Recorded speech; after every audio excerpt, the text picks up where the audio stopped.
socket na dito. At ito, pinalitan ko rin.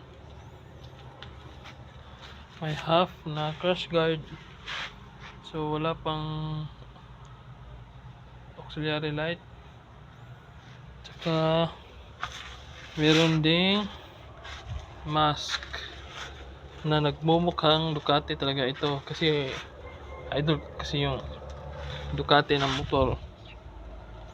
Tsaka guys, mga kagarks, meron din kung binili dito crash guard na metal. Sek po ito, bakal po ito para matibay sa alloy na box. So itong alloy na box ay dati ko pong na nakakabit po ito sa dati kong motor cycle na sniper.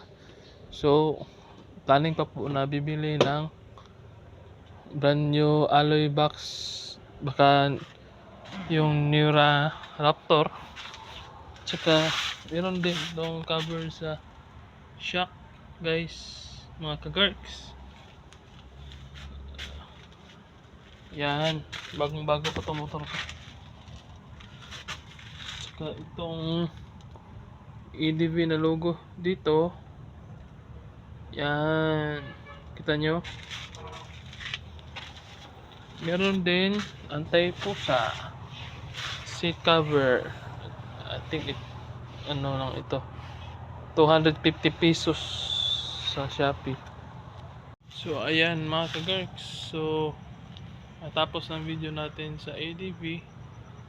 Yan, may Hayabusa pa, yun. Tsaka coming pa yung ibang accessories na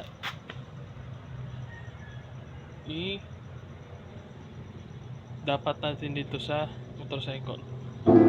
Kaya please like and subscribe my channel.